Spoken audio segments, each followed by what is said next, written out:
A continuación, usted escuchará una enseñanza ofrecida en la Iglesia Presbiteriana Reformada El Redentor.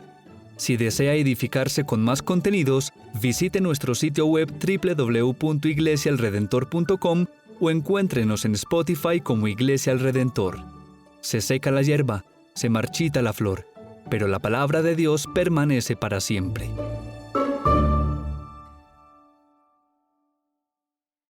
¿Alguna vez has pensado en tu propio funeral?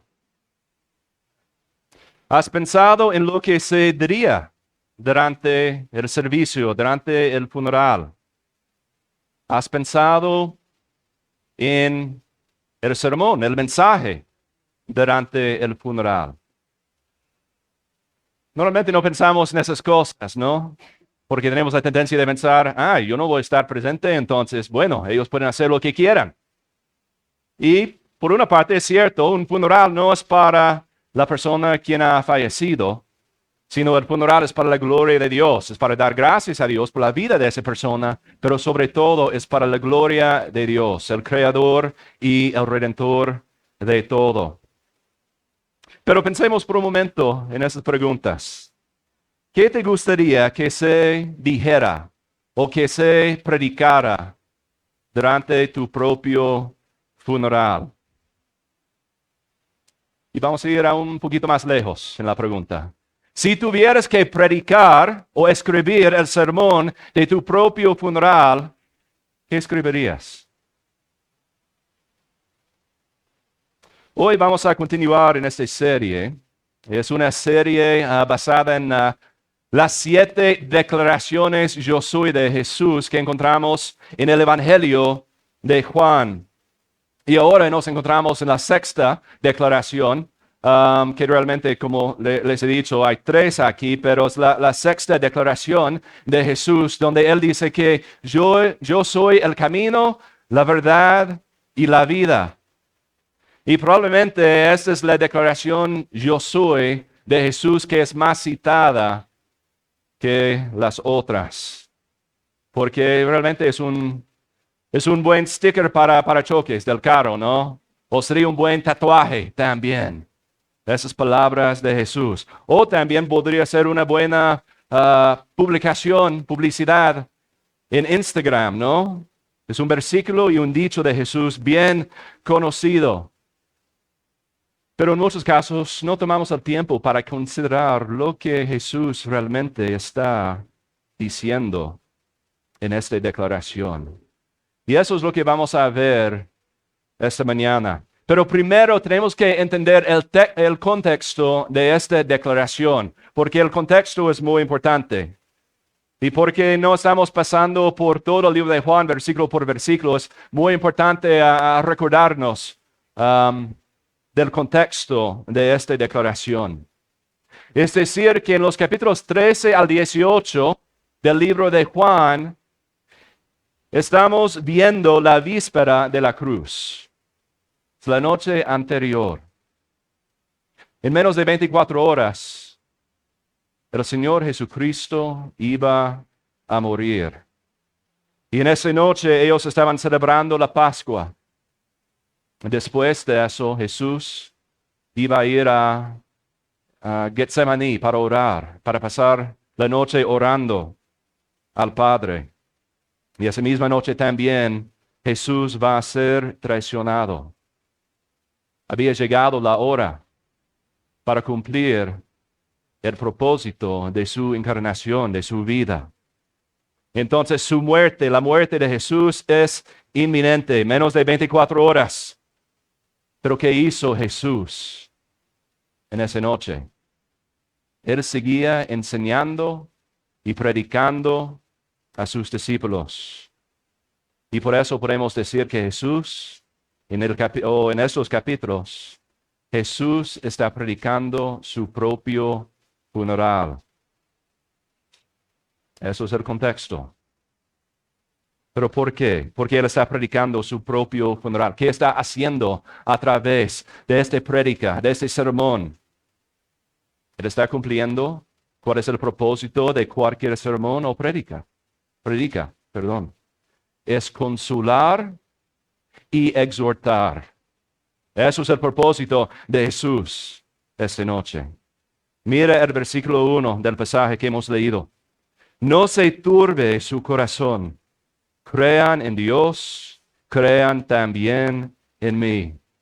Son palabras de consolación y son palabras de exhortación también. Entonces Jesús, predicando su propio funeral, hace esta declaración. Yo soy el camino, la verdad y la vida. Y en este caso, como predicador, no necesito pensar más en cuáles son los puntos de la prédica, ¿no? Porque Jesús, en sus propias palabras, nos da 3 puntos. Y eso es lo que queremos ver esta mañana. ¿Qué significa que Jesús es el camino? ¿Qué significa que Jesús es la verdad? ¿Y qué significa que Jesús es la vida? Porque Él dijo eso claramente, en un solo verso, en una sola declaración. Pero parece que los discípulos están bien confundidos, como siempre, ¿no? Por toda la vida de Jesús están bien confundidos hasta la resurrección. Y con eso, con la venida del Espíritu Santo, de repente ellos pueden ver. Ok. Entonces, Jesús estaba hablando de eso o de otra cosa. Pero amigos, somos iguales, ¿no? Leemos esas palabras y nosotros quedamos bien confundidos también. Si realmente tomamos el tiempo para considerar lo que está diciendo, quedamos confundidos. Y por esa razón que podamos examinar y estudiar el resto de los versículos de este capítulo para entender lo que Jesús quiere decir en esa declaración. Es decir, que Jesús no dice, yo soy el camino, la verdad y la vida, hasta luego me voy. No, en esta prédica de su propio funeral, Él está exponiendo lo que quiere decir. Primero, Jesús dice que Él es el camino. Yo soy el camino, dice Jesús. Y probablemente todos hemos escuchado esta ilustración, que es muy común, ¿no? La ilustración es así, de que todo es una montaña realmente. Y Dios está encima de todo. Y en todas las regiones del mundo son senderos diferentes, son senderos, caminos distintos, pero todos llegan a Dios al final. Sí usamos palabras diferentes, tenemos otros nombres para Dios, hay otros o distintos rituales y todo, pero todo llega a Dios al final. Todos hemos escuchado esa idea, ¿no? O esa línea de pensamiento. He tenido varias conversaciones acá en Río Negro hablando de esa idea y es una perspectiva muy común. Pero Jesús responde a ese pensamiento. Realmente ellos tienen la razón. Todos los caminos van a llegar a Jesús. Todos los caminos del mundo van a llegar a Dios. Esa es la verdad, porque la Biblia nos dice claramente que todo rodilla se va a doblar a los pies de Jesús en el día final. No hay una excepción. Pero esa idea no significa lo que el mundo piensa. Aunque todos los caminos llegan a Dios, la diferencia es que hay un solo camino que va a llegar al lugar que Jesús ha preparado para nosotros. Los otros caminos, ellos van a terminar sus viajes y van a escuchar las palabras, jamás los conocí, apártense de mí. Esas son las palabras de Jesús también. Para los que están tratando de llegar a Dios o tratando de construir sus propios reinos aparte de Cristo. Y en eso Cristo dice, yo soy el camino. No un camino, sino el camino. Versículo 2. En la casa de mi Padre hay muchas moradas. Si no fuera así, se lo hubiera dicho. porque voy a preparar un lugar para ustedes. Y otra vez encontramos esta hermosa imagen del Evangelio. Y hemos hablado de esto varias veces, pero la idea es esta. En esos tiempos, durante el tiempo de compromiso, el novio iría para construir y preparar el lugar para su nueva familia, para ese matrimonio, para esa pareja. Y eso es lo que el Señor hace para nosotros. Él está preparándonos un lugar, porque Él es nuestro gran novio. Él está preparando un lugar para recibirnos, porque somos la iglesia, somos la novia de Cristo. Y dice que Él está preparando un lugar en la casa de su Padre. No lo he visto mucho acá, pero en Perú hemos visto varias veces de que un novio prepararía un lugar en la casa, en el lugar de sus padres. Es decir, que la nueva pareja, después del matrimonio, ellos tenían una parte de la casa de sus padres. O en muchos casos construyeron una nueva habitación para la pareja. Y eso es lo que vemos en el Evangelio. Jesús está preparando un lugar en la casa de su Padre para nosotros. Verso 3. Si me voy y les preparo un lugar, vendré otra vez y los tomaré a donde yo voy. Entonces Él va a regresar. ¿Para qué? En este caso yo prefiero la versión de la Reina Valera, donde dice, os tomaré a mí mismo. Entonces la idea es que el novio va a regresar no simplemente para llevar a la novia, sino Jesucristo, como hemos escuchado en el mensaje para niños, es el destino también. Él va a regresar para tomar a su novia a sí mismo. Esa es una boda. Eso es un matrimonio. Y por esa razón en Génesis leemos esto en el capítulo 2. El hombre dejará a su padre y a su madre y se unirá a su mujer y serán una sola carne. Cristo está diciendo que Él va a regresar para unirse a su esposa, la iglesia. Y con eso, Él va a regresar a la casa de su Padre. Para vivir en esa casa celestial para siempre. Y como podemos ver, Tomás está muy confundido, ¿no?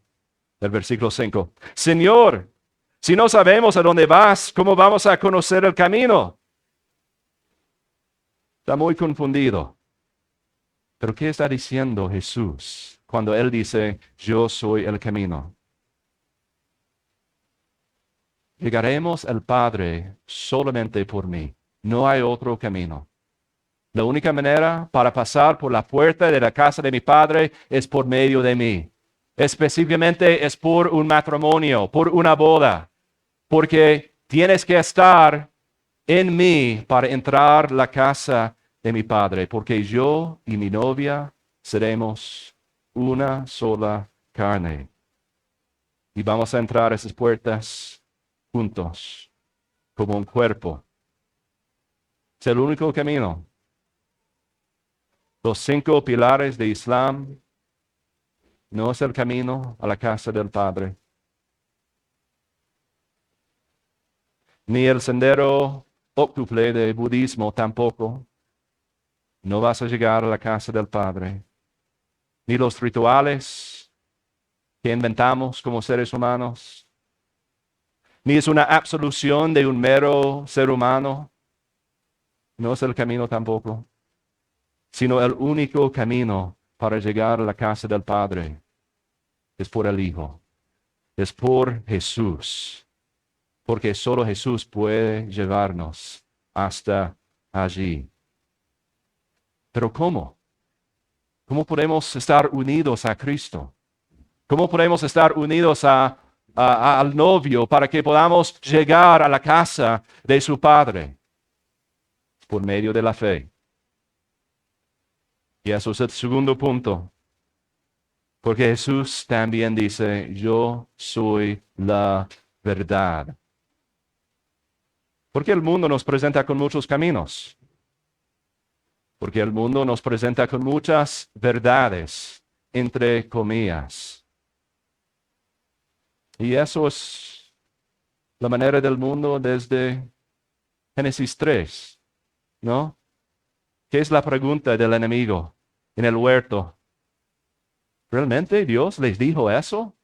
¿Es la verdad? No, creo que no es la verdad.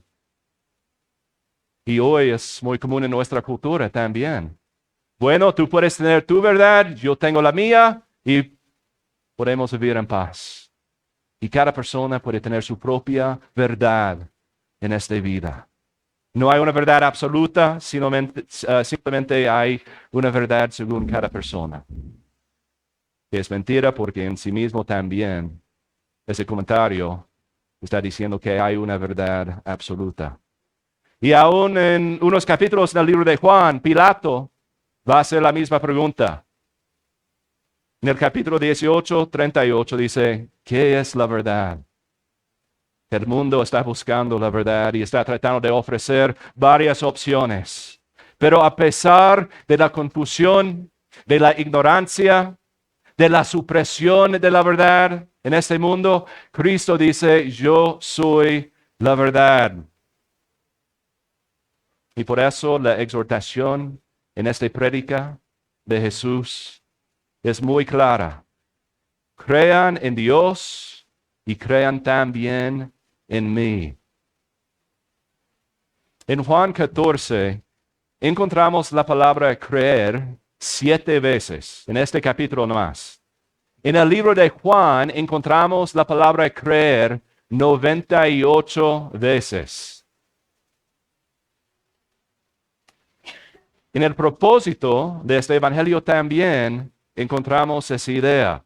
Juan escribe, estas se han escrito, todo el contenido de Juan, se han escrito para que ustedes crean que Jesús es el Cristo, el Hijo de Dios.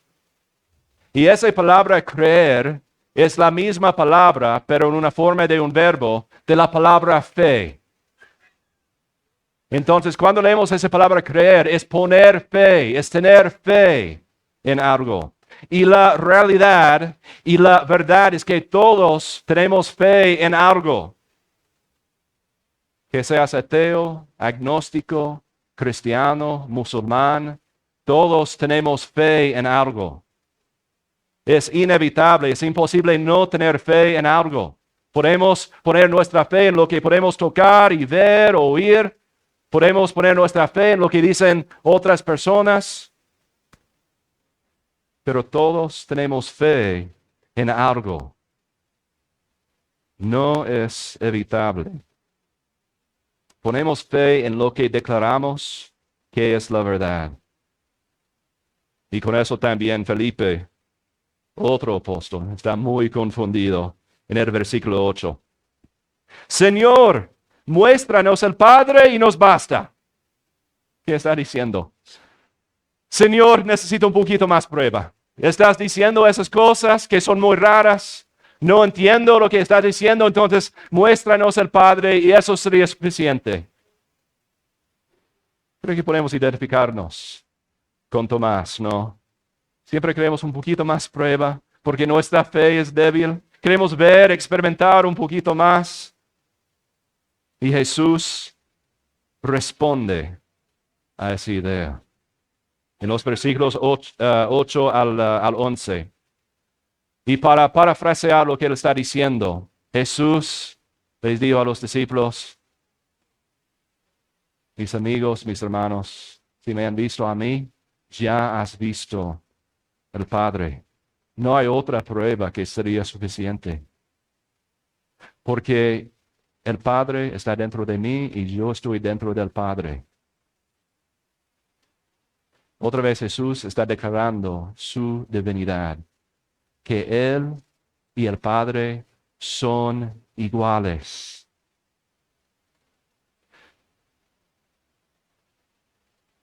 Por esa razón, Jesús puede declarar, yo soy la verdad. No solamente Él había venido para predicar y enseñar la verdad, sino también Él mismo es la verdad. La razón por que Él pudiera predicar la verdad es porque Él mismo es la verdad. El apóstol Juan pone todas las cosas muy claras al inicio de este libro, ¿no? En el principio ya existía el Verbo, y el Verbo estaba con Dios, y el Verbo era Dios. ¿Quién es el Verbo? Es Jesús. Él mismo es la palabra de Dios, es la verdad de Dios. Jesucristo es el objeto de nuestra fe porque Él es la verdad. Y por eso podemos decir también que Jesús es el camino, pero también el destino. Porque cuando entramos a la casa del Padre, es la casa del Hijo también. Porque el Padre y el Hijo y el Espíritu Santo son un solo Dios.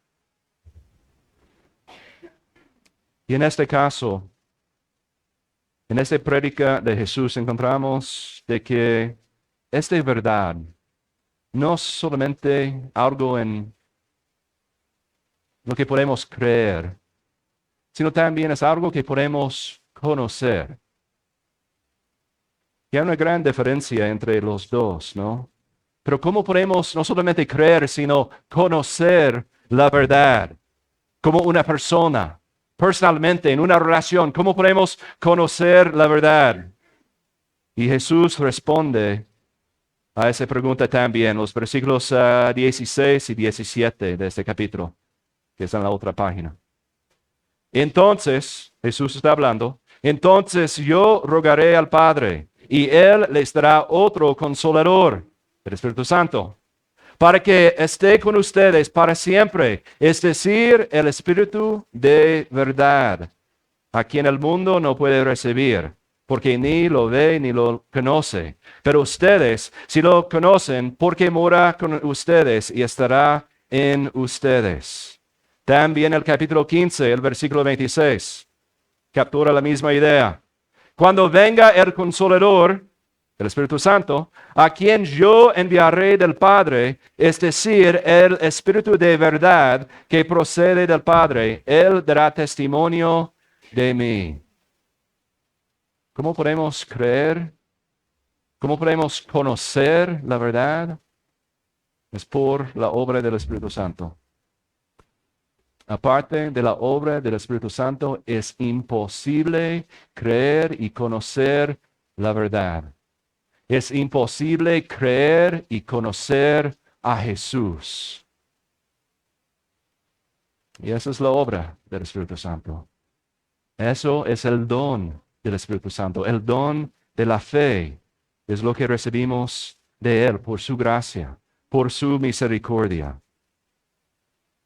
Y como el Espíritu Santo llevaba a los autores de las Escrituras para poner claro, para escribir las Sagradas Escrituras, es el mismo Espíritu Santo quien nos ilumina la misma palabra de Dios. El Espíritu Santo nos ilumina la verdad a través de la Biblia.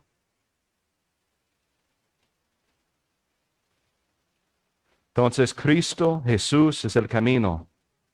Y unidos a Él por medio de la fe, creemos en Él, conocemos a Él y en Él también tenemos la vida.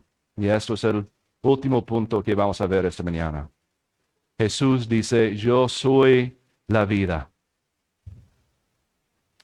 Y para estudiarlo más necesito volver a un versículo que he leído antes, porque no leí todo el versículo con propósito. Y otra vez en el capítulo 20, el versículo 31 es el propósito del libro de Juan. Él dice allí, Pero estas se han escrito para que ustedes crean que Jesús es el Cristo, el Hijo de Dios. Y la parte que no leí antes. Y para que al creer tengan vida en su nombre. Creemos para que tengamos vida en Él, en el nombre de Jesús. Pero con esta declaración tenemos que tener mucho cuidado. Cuando Jesús dice, yo soy la vida, por supuesto, Él está hablando de la vida eterna. Pero tenemos que tener cuidado porque no solamente está hablando de la vida eterna. Él no está diciendo de que, mira, por medio de la fe, si ustedes creen en mí, vamos a ir a la casa del Padre y también ustedes tendrán la vida eterna, pero por ahora hay que esperar.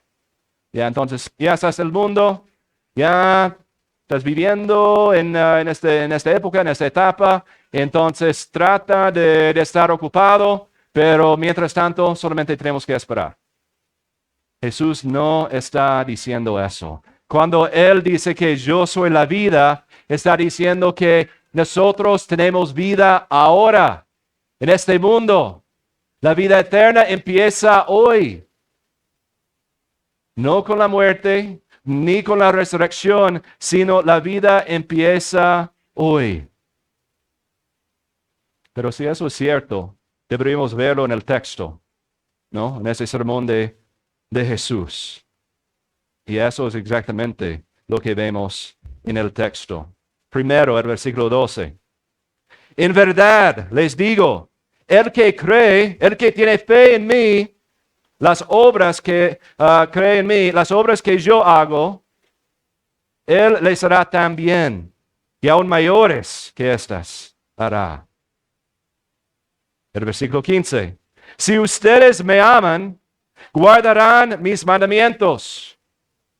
También en el capítulo anterior, en el capítulo 13, Él está hablando a los discípulos en ese contexto también, ¿y qué dice?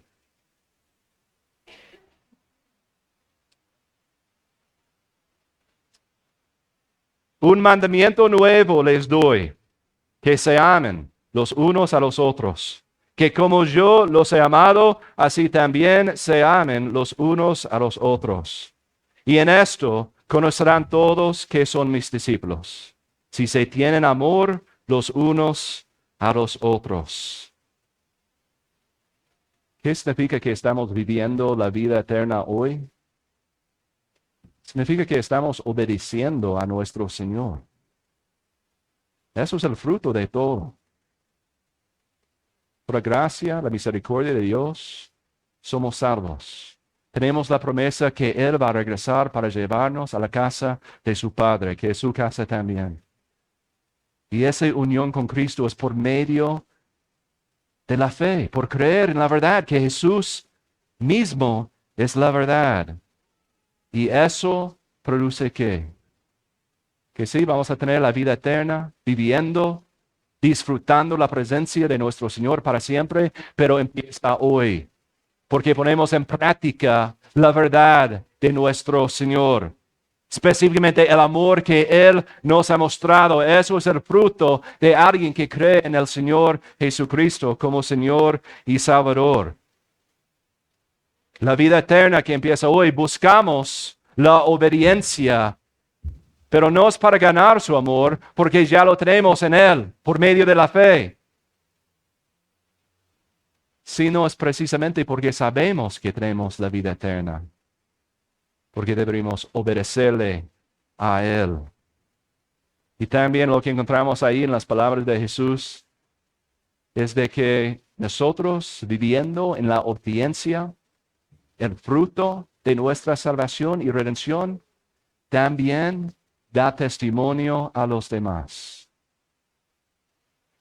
Porque, hermanos, el mundo que nos está mirando, el mundo que está buscando caminos, verdades, ellos nos miran. Ellos están tomando notas. Los hermanos, los cristianos, los que dicen que son cristianos de la Iglesia Redentor, mira cómo viven. Y en eso es el amor que muestra al mundo de que Jesús es el camino, es la verdad y es la vida. Entonces, durante esta prédica de Jesús, en menos de 24 horas, Él iba a morir.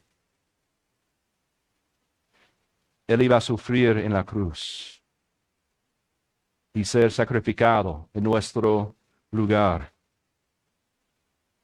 Realmente, en esos momentos, los discípulos deberían estar consolando a Jesús, ¿no? Pero ¿qué hace Jesús? Él está consolando a los discípulos, ¿no? Porque ellos, primero, tienen mucha confusión, pero preocupación también. Señor, pensamos que había venido para dirigir una gran guerra, ¿no? Contra los poderes de ese mundo. Vas a dirigirnos una revolución, ¿no? Pero ¿nos dices que vas a morir? ¿Que tienes que morir? Hay mucha confusión.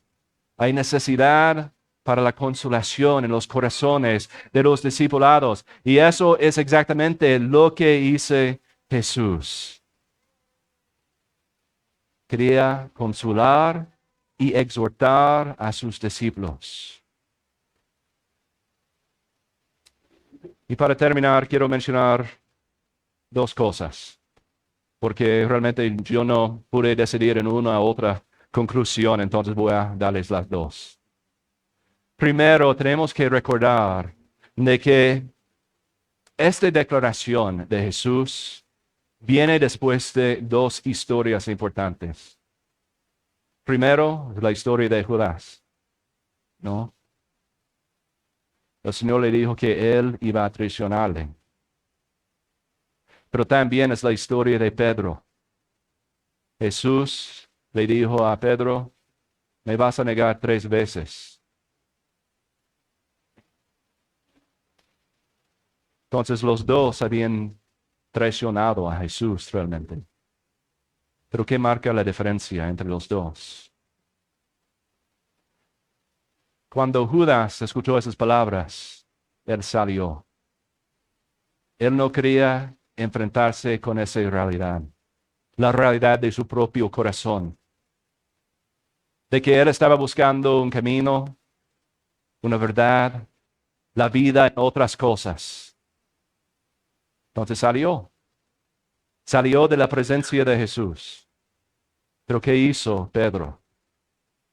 Pedro se quedó con Jesús, escuchando esas palabras dolorosas. Y por supuesto, él iba a negar a Jesús esa noche, pero él se quedó con Jesús. Pero aún eso no es la diferencia. La diferencia es la obra del Señor. Jesús le dijo a Pedro también, Pedro, realmente el enemigo, Satanás, ha pedido tu corazón, pero yo he orado por ti, que tú guardes tu fe.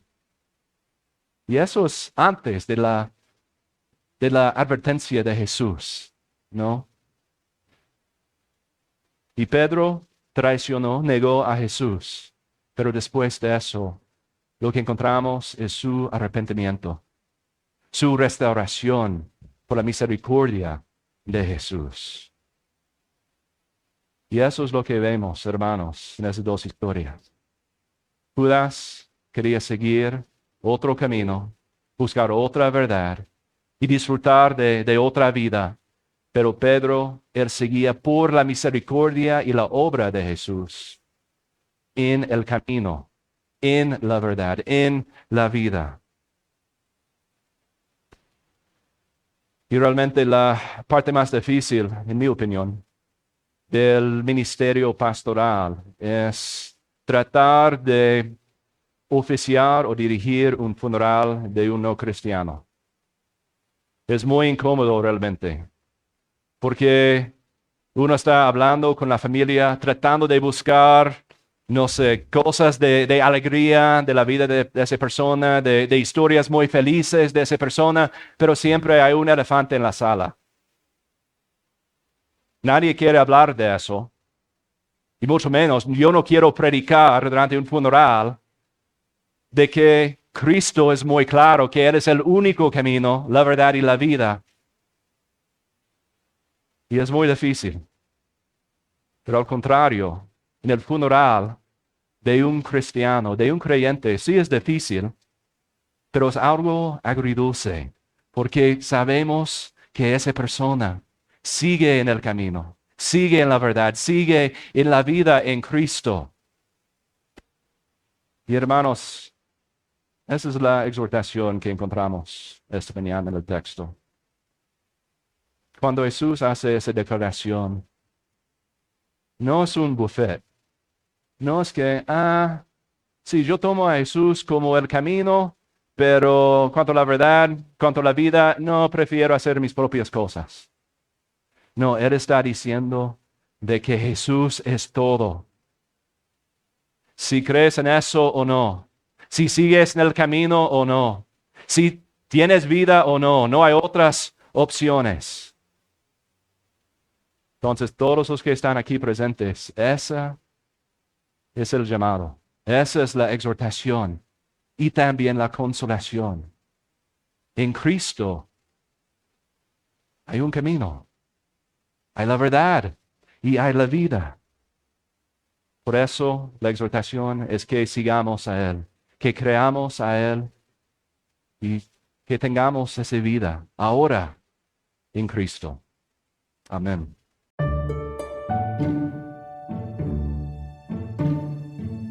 Esperamos que este sermón haya sido de bendición y traiga frutos a su vida. Lo invitamos a visitar nuestro sitio web www.iglesiaelredentor.com y a edificarse con más de nuestros contenidos en Spotify. Gracias por escuchar.